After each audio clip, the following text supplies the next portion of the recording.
Hello and welcome to the Guardian Film Show in the week when opportunity knocks and the walls come tumbling down.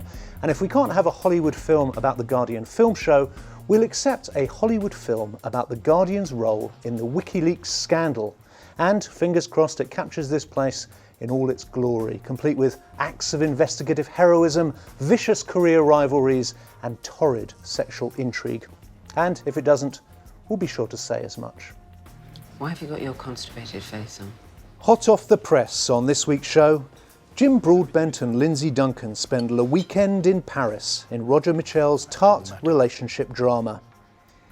And Sebastian Junger plays tribute to his friend photojournalist Tim Hetherington in the documentary Which Way is the Front Line from Here? Wow, she's a really bright character, huh? But front page goes to The Fifth Estate, a true-life DreamWorks tale about Julian Assange and the WikiLeaks furore. It's a shuffle step from our own reality, and it looks a little bit like this. Got about 4 Humvees. You're clear. Light them all up. All right, fire it. Reboot your laptops for a Hollywood thriller about state secrets and the internet activists who pushed them into view. Benedict Cumberbatch is Julian Assange, the mercurial showroom who orchestrates the storm, with a little help from the old-school British press. 14 pages in The Guardian, 12 in the New York Times. This is more coverage than all the leaks we have had combined. We're winning an information war, which goes beyond any short-term alliance we have with the mainstream media. And you want to throw it all away because you fear that some US government informer might come to harm? These are human beings, Julian. And their lives are at stake. Well, what about the lives of the soldiers and the civilians involved in these conflicts? Death squads, unreported civilian casualties, countless incidents of friendly fire. This is information the world needs to know. So the next time you find yourself lecturing me about this organization, please try to remember why I created it and why I hired you to help me. Joining me in this scene is Peter Bradshaw as Peter Bradshaw and the famous Catherine Shoard impersonating herself. Peter, one person who doesn't like this film, who's not a fan, is Julian Assange, who claims that it's a hostile act. Can you see his point? I can see half of his point. It's a film which is split between hagiography and hostility, I think, in a way. It's sort of on the fence. And I think there's something a bit unsatisfying about its ambivalence, really. It's obviously affected by the fact that we are right in the middle of this thing. Usually biopics are about people whose reputations are at rest and everything is over and it's done and dusted and there's a consensus of opinion.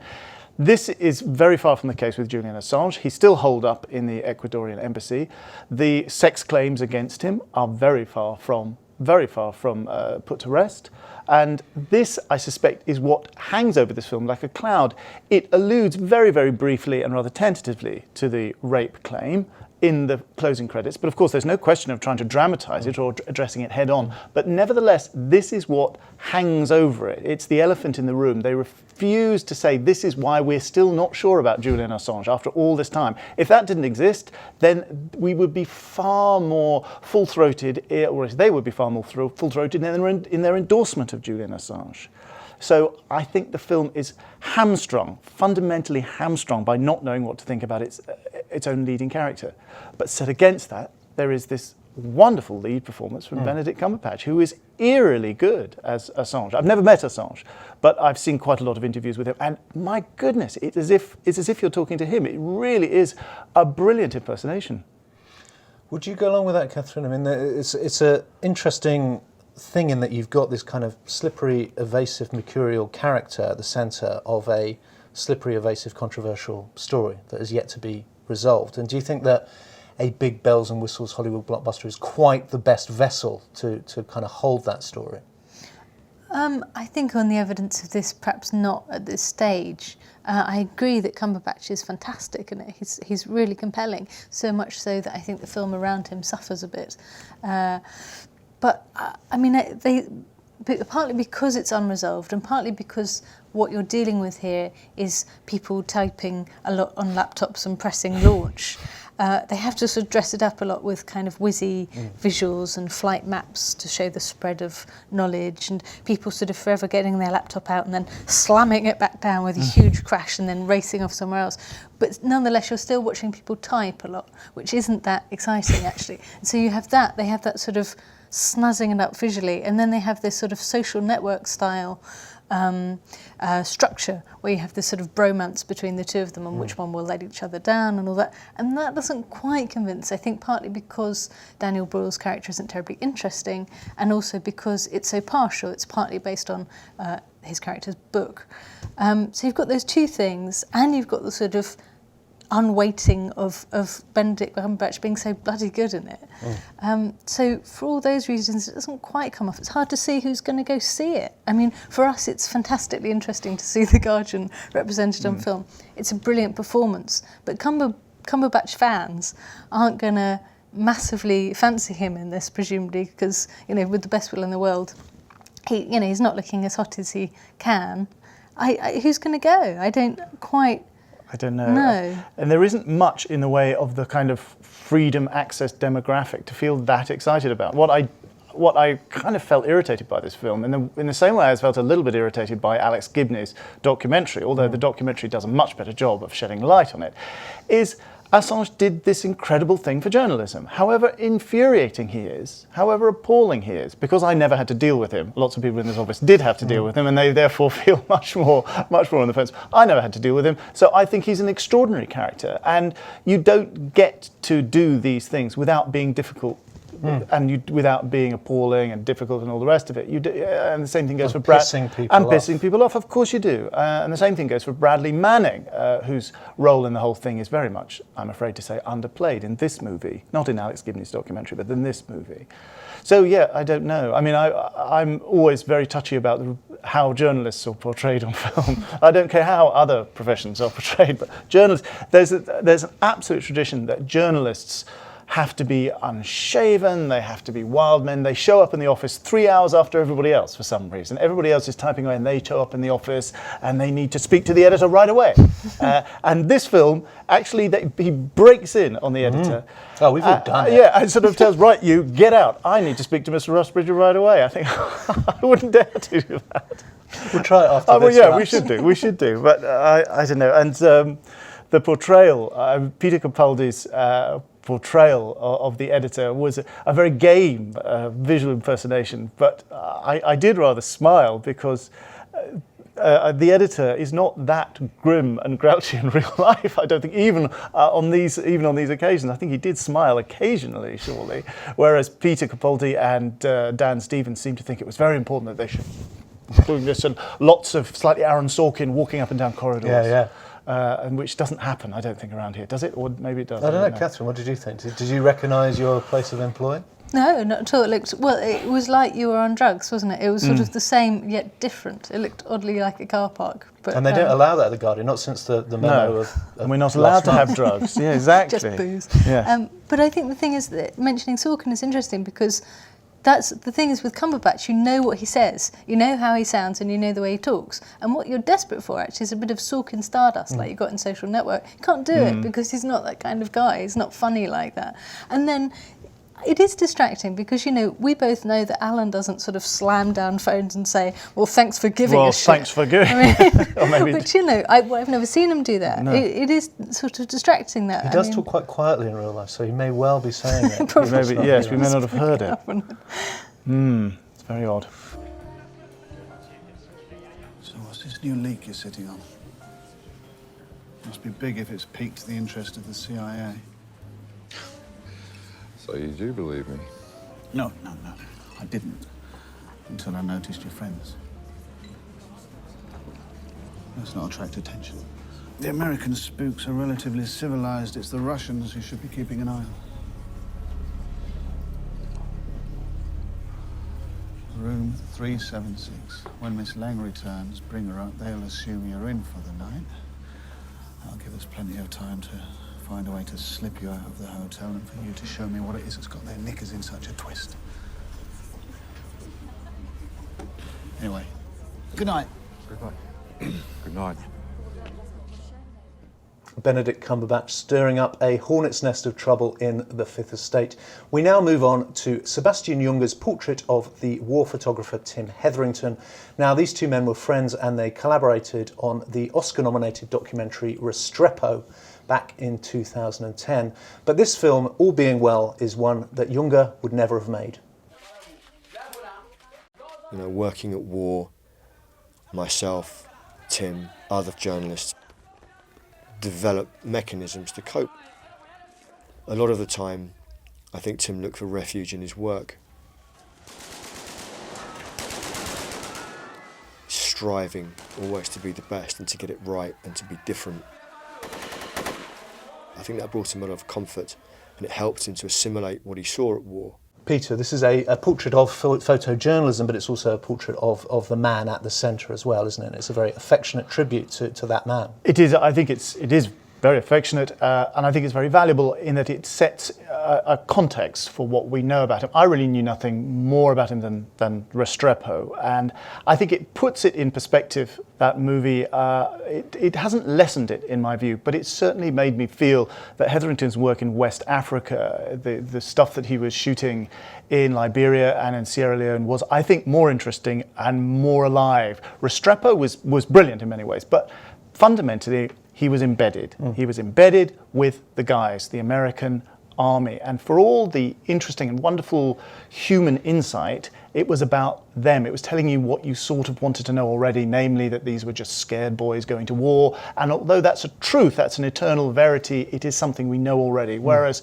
some of the stuff that I was seeing in this movie, in Sierra Leone, all that stuff that he found of graffiti, this sort of almost like kind of brutal modern art graffiti which he photographed at such length. I found that fascinating and genuinely new. And Hetherington himself really emerges as a fascinating character. I wondered if he was going to be like Don McCullum. To me, he looked more like a kind of Paddy Lee Firmer in a way. He was obviously officer class. I mean, he really, when you spoke to him, you think, well, what would he be if he wasn't a photographer? The answer is obvious. He would be an army officer. He would be quite a serious army officer, and he would probably be a sort of general or field marshal in 5 or 10 years' time, because he is really cut from that cloth. And I found it very interesting to see the man himself. What I found also interesting is his work as a videographer as well as a photographer, and I wanted to know more about where his video work is available to view in a way, because we know you buy books, these big coffee table books that of his most exquisite still photography, but the video work, how did that get exhibited? How was it viewed? Did he put it up online? There's all this video of Hetherington himself. And I want to know, well, who was holding the video camera? Sometimes it was Sebastian Junger, but not always. And so did he think of himself as a kind of performance artist in a way? I mean, was he that self-conscious about his role as a photographer? Did he dramatize it? Did he cinematize it in a way? All these things occurred to me watching this movie. He was very comfortable with becoming a part of the story, wasn't he? Yes. Because he was almost interested in the humanity of these dehumanizing environments. And that involves talking to the people and becoming involved in their lives. Yes, and that's what I got from his work in Africa. As I say, from the Restrepo was kind of brilliant. It was a brilliant sort of standalone, almost the kind of photojournalism equivalent of a chamber piece, in that it was within very set precincts. It was like a kind of, I don't know, it was like a Thomas Vinterberg film in a way. It was about them and about these characters. But I was glad that I got to see this movie, and I was glad I got to see more about his work as a whole. It was strange for me because I worked with him back really? when we were starting out, so I kind of knew him pretty well for a year and saw him on a kind of day-to-day basis. I did not know obviously sort of fell out of touch with him, but we still see him occasionally. Right. And I want to say that he was a kind of work in progress back then. This was like late 1990s, and yet he kind of wasn't. He was incredibly idealistic, incredibly kind of serious-minded, and knew exactly what he was going to do. And at the time, I kind of put that down to idealism of youth. I thought that he's going to have the sort of edges knocked off him a bit and compromise, and he just didn't. Well, there we are. That's fascinating. He obviously had something of the vocation of an artist in a way. It takes something of the foreign correspondent and something of the artist to detach yourself from the need of a regular income in a way, because that's what you don't have. If you absent yourself from the office and go abroad to hotspots, you can get your stuff picked up. And that is traditionally how younger journalists, particularly male journalists, make a name for themselves. But that's fascinating to hear that's what he was doing, and always pushing the boundaries. You seem very intelligent for 9, eh? Just keep looking here and don't move. It's necessary, I think, in raising sort of consciousness of serious political or social events to create something that works on a more imaginative level. Something that will allow the viewer to engage creatively with the subject. The late, great Tim Hetherington in Which Way is the Front Line from Here, and bringing down the curtain on this week's show. It's time for the weekend, it's time for a city break to Paris, it's time to celebrate 30 glorious years of marriage. And yet, as is so often the way, the script won't always play ball. Welcome here. Would you like some champagne? Please. Thank you. Come on in, come on in. I was worried you guys weren't going to make it. I almost had a thrombo. Come on, come on. There's some great people in here, and they're dying to meet you. I've been talking to you. Thank you, Stefan. I've been thinking about you all day. Huh? Gorgeous hell is this? Missy. Come on, go in. They're French. I'm sure their lives are awful too. Don't leave me on my own. Isn't that what you want? There we are. I lost you. Come on in. Catherine, did this make you want to go to Paris for the weekend? I mean, all films kind of make me want to go to Paris for the weekend that are set in Paris. This less than most, certainly. It's like a kind of brittle, ugly British Before Midnight over 2 days with much older people. And it suffers from the same problem, which is that the lady in the equation is too angry. It's too much her fault. You know, they talk about their sort of sexual stagnation. In fact, it's just her not being up for it. He's well up for it. In the same way that Celine in Before Midnight is a bit of a sort of whining harpy. She's a bit of a kind of mad old bag who's... And she's just kind of kicking him the whole time. Yeah, she's pretty almost horrible. Sometimes kind of literally. Yeah. She knocks him over on the street and then laughs. Which is quite funny. But yeah, I didn't massively want to go to Paris because of it. But I think there's a lot to be said for this film. Its ugliness is sort of its point, and it's Hanif Qureshi and Roger Michel collaborating and really meaning it. You really feel that a lot of this comes from autobiography, and unlike, say, The Mother or Venus, their two most recent ones, I sort of believed in it much more. Right. I felt that they really meant it, and I really like that about it. It's funny that it is really quite grim because the posters make it look like an absolute riot, but actually it's quite suicidal. It's good. It's bracing, but it's not a date movie. Some great performances from the two of them. Yeah, I think the performances are kept up at a pitch of kind of consistency. What I liked about the film is that, like it or not, it doesn't fall away. It establishes that tone and keeps it going for all 3 acts. And Broadbent and Duncan are very good in controlling that. They look very plausible.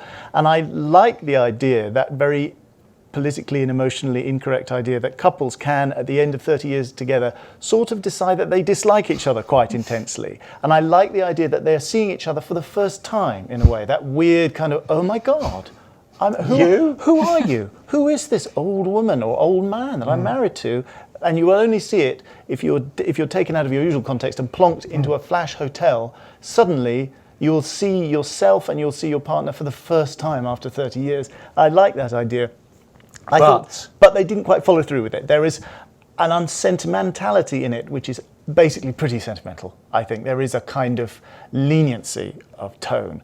But it does grow on you, and this sort of joker in the pack is Jeff Goldblum, who plays this very specious academic media star who once knew Jim Broadbent when they were students together at Cambridge. And of course, in those days, it was the Jim Broadbent character who was the coming man. And now, of course, he's frittered his career away in some university. He hasn't really followed through with any of our ideas. And Jeff Goldblum has become this star, and he kind of hates himself, but not really. And he wants to be friends in a weird kind of redemptive way with them, and when they appear, it sounds very contrived and it shouldn't work, but funnily enough I kind of believed it. I bet you that's how Jeff Goldblum does behave with actors that he used to know back in the day, and he'd go, hi, and that kind of, who are you again? Oh yeah, I like you, don't I? Yeah, how are you? We must do lunch, call me. It's also kind of a lament for that whole generation, isn't it? It's very self-consciously riffing on the title riffs on the Godard film.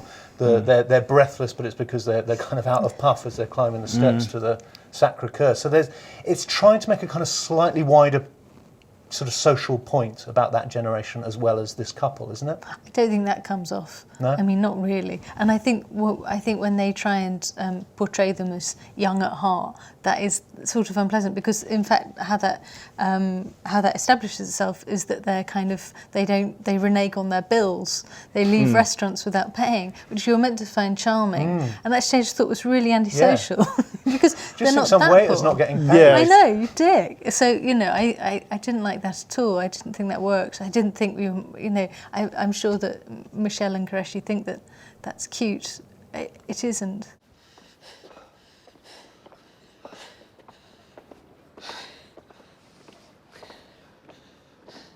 Last time we did this, we could breathe.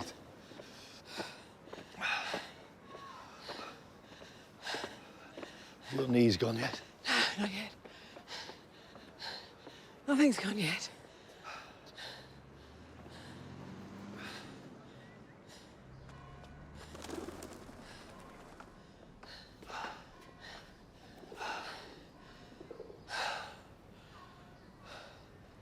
Who'd want to live anywhere else? Let's do it. What? Sell up, get a little apartment here. Fine, we still have to earn money.